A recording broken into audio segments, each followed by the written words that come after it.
Rarely do we witness the perfect blend of a caliber and a firearm platform that elevates each distinctly to new heights.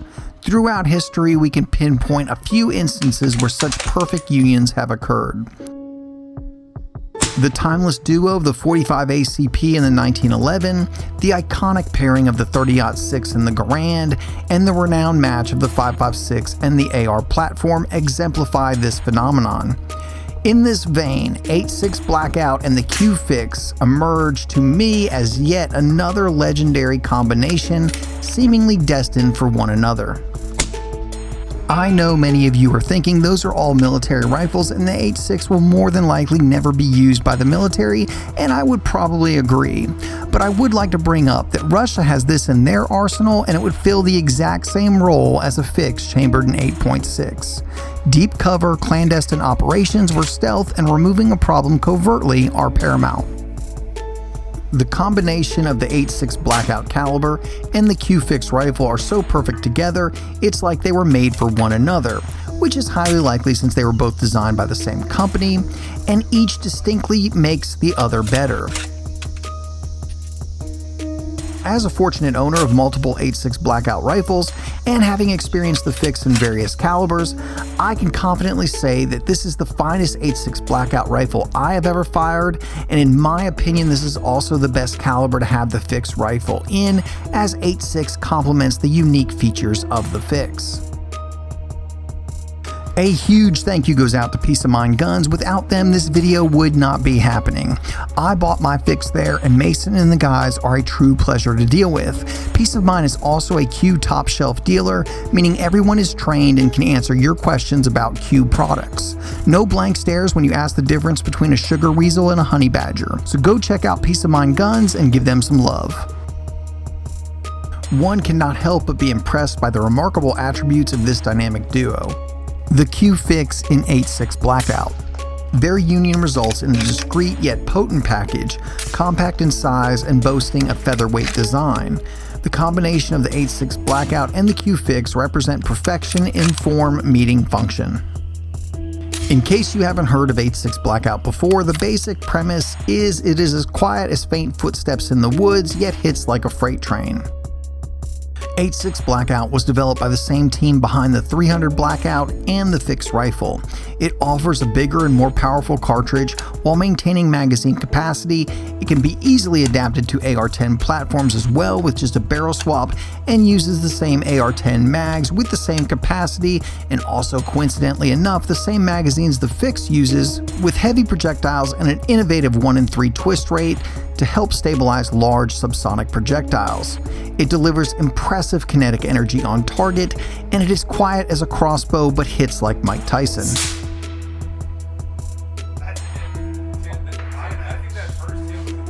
First, we need to do a brief history lesson to understand just how revolutionary the fixed rifle is. Almost all of your bolt-action rifles are based on the Remington 700 action, and even the ones that aren't still very closely resemble that design. The Remington 700 uses a steel tubular design and has been in production since 1962. It is largely influenced by the Mauser design, which is literally from the 1800s. Might be time to infuse the bolt action with some modern design, engineering, and materials. You could say it's time to fix the tired traditional bolt action. The Fix is an extremely well engineered rifle, and we're going to go over all the features in just a moment, but first, we took that very well-engineered rifle and made some pretty impressive shots while shooting it. 450 yards is very achievable, and we had some good success all the way out to 600 yards.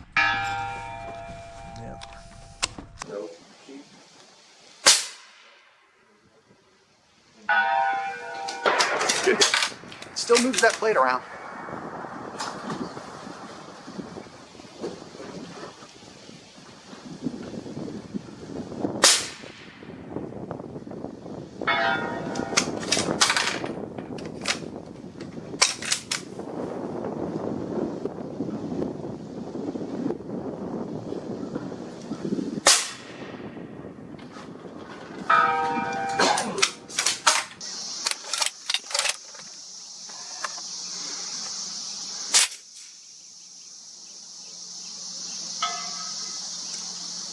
Nice.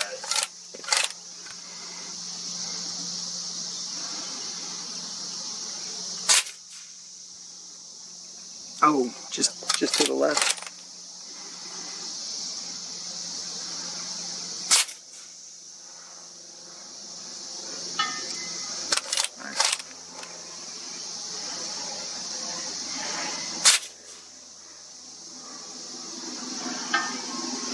When shooting 8.6 Blackout for distance and accuracy, you need two things for success.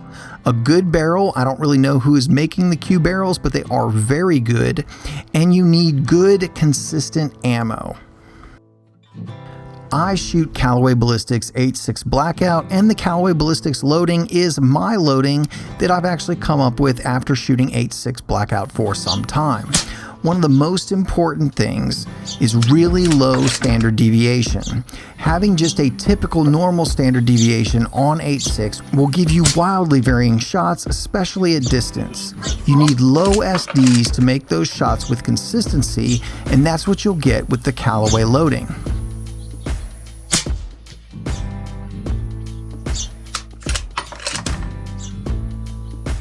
Also, a lot of people will say subsonic can't be accurate, but using the Q-Fix along with the Callaway ammo, I was able to achieve sub-minute of angle accuracy, which I think is just exceptional.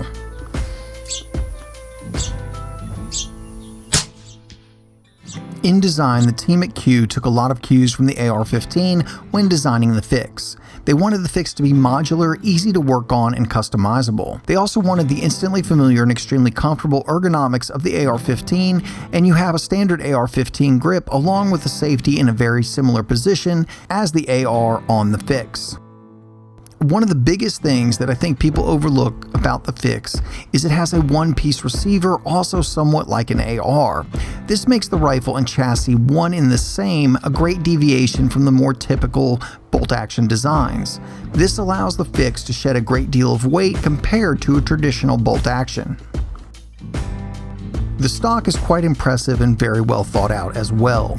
First of all, it has easy adjustments for length of pull and cheek riser. Beyond that, the stock has quick vertical adjustments as well.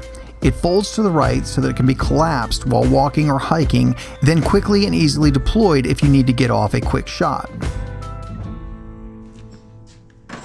The hinge and lockup are also spot on. The hinge is quick and fluid, but the really amazing thing is the lockup. This works on a wedge lock, and what that means is it will always give you a quick and extremely rigid lockup. But what is really amazing is the fact that because of this wedge design, it will actually get more rigid over time and use, and never get sloppy and loose like some hinge stocks do.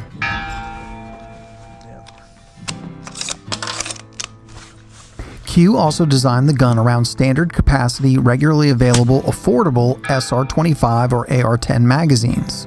These magazines can come in capacities from 5 to 25, giving the Fix the ability to keep more ammo on board than any other bolt action I'm aware of.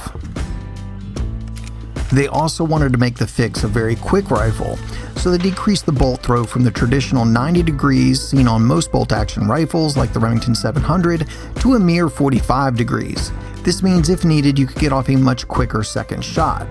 The bolt also quite literally is riding on rails, making it a very smooth pull with no slop that you can sometimes find in other bolt-action rifles.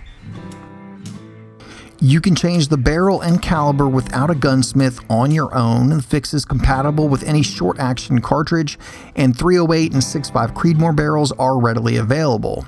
There is no paint on the Fix, at least in this version. It's all clear anodized, which gives it a very strong scratch-resistant finish with a very unique look. The barrel has a taper on it, allowing better alignment and concentricity with compatible suppressors and accessories.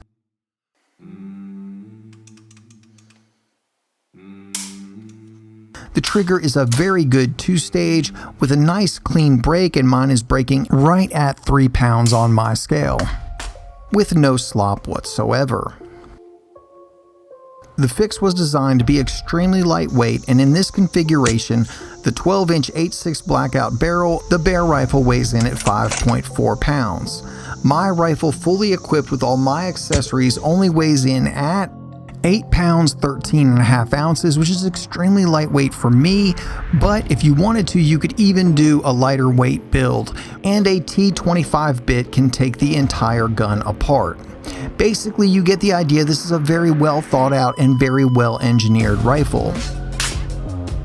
I added a few accessories that I really think make the fix in this configuration really shine, and the thing I like the most is the way the Leupold Mark V 2-10 pairs with this rifle and caliber. 10 power is enough to reach out and make some good shots, while 2 is definitely low enough even if you have to take a shot inside 50 yards. Plus, the extra elevation adjustment from the Mark V lineup really helps when you're trying to dial in all that drop 8.6 has when going long. The glass is clear and crisp, and most importantly on this particular package is it's nice and small. To me, this is the perfect scope for the 8.6 Blackout fix. I also added a section of Arca rails so I can use this on my 2 Vets no-name tripod, and I used a few different silencers, the primary 2 being the CGS HEC 8 and the Diligent Defense DTF. All great, and we have a full video on 8.6 Blackout silencers if you want to know more on that topic. This is how I think 8.6 shines the most, in an extremely lightweight, easy to maneuver bolt action with great ergonomics. 8.6, at least subsonic variety, which is mainly what I shoot, has virtually no recoil, so it pairs very well with a rifle that only weighs a little over 5 pounds. The weight, the size, and just the feel of everything is so right. Another thing that we didn't talk about is how thin the fix is. When carrying it or just moving with it, it just kind of fades away like it isn't even there. And to have something like that, yet to be able to deliver energy on target that you can with 8.6 and do it very quietly is an amazing thing indeed. I love how this rifle turned out, and it has been a real joy filming this video. The Fix is my favorite 8.6 Blackout rifle, and in my opinion, the best caliber to have a fix in is 8.6 Blackout. Guys, thank you so much for watching, and another huge thank you goes out to Peace of Mind for making this happen. Without them, this video wouldn't be possible, so go by and give them some love, and remember they are a Q top shelf dealer. And if you're not subscribed to the channel, go ahead and hit that subscribe button, because as always, we have some really big reviews in the works that you won't want to miss. If you want to know what those reviews are way before they hit the YouTube channel, check us out on Instagram, Facebook, and Twitter, where you can see what's being reviewed in real time. And by the way, check the links in the description. There you can find some cool stuff that I found and the best deals on it. If you want to help support Alabama Arsenal, the absolute best way to do that is through Patreon. These videos can be surprisingly expensive to make, and every little bit helps and is greatly appreciated. There's also Alabama Arsenal gear available right below the video if you want to go out and represent. And as always, guys, thank you so much for watching.